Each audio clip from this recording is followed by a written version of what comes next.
Right, so this week I've got myself a Nintendo Switch Oled, which isn't docking. So also when I plug it in, it's very temperamental. So this is my setup. I've already took it out the case. We're going to take off the top cover that covers the USB port and the bottom cover. We'll just gently pull them off. The outer pins look okay. And then we're just going to apply a little bit of flux all around the edge. And our hot air station underneath at 440C, we just keep moving it around, making sure that we're not touching any of the boards. We don't want to knock any of the chips underneath. We never pull at the board, we just wait until it completely melts. You can start seeing the solder begin to melt, so you give it a wiggle, and as you can see it's starting to move, so give it a little bit of a drop.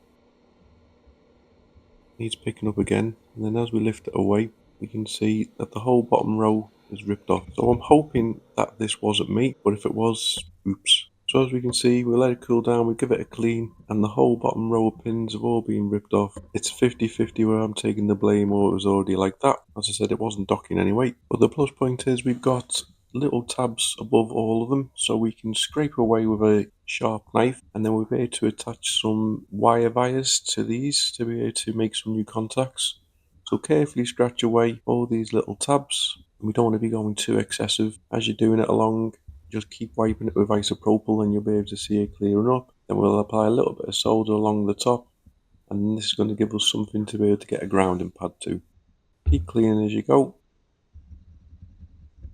So now all I'm going to do is apply a little bit of flux. I'm going to apply some 0.1mm enamel wire and then just solder to each one of these tabs and then cut off with a sharp knife. So a fine tip soldering iron is always an advantage. A microscope really is a game changer in this situation. Doing it by eye is pretty much a no-no, and then just take your time. The worst thing you want to do is to put a wire down, do the next one, and then knock the one off that you've done previously. Nice, slow and steady.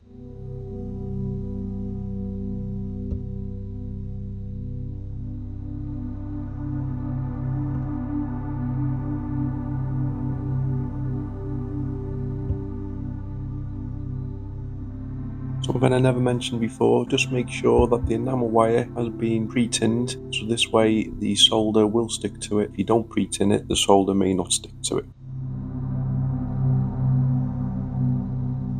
And then we're finally there, all the new wires have been put on. As you can see, they're all nicely laid out, nicely positioned, so we just give it another clean. So we're brushing down, you don't want to be brushing sideways or upwards because you're going to be knocking them all off. We just get our tweezers to make sure they're in the perfect position, and then we're going to get some solder mask. So the solder mask basically needs to go across most of the wires, so this is going to keep them in place, so when we apply the heat and flux, they're not going to float away. So nicely apply it, make sure you got enough on there.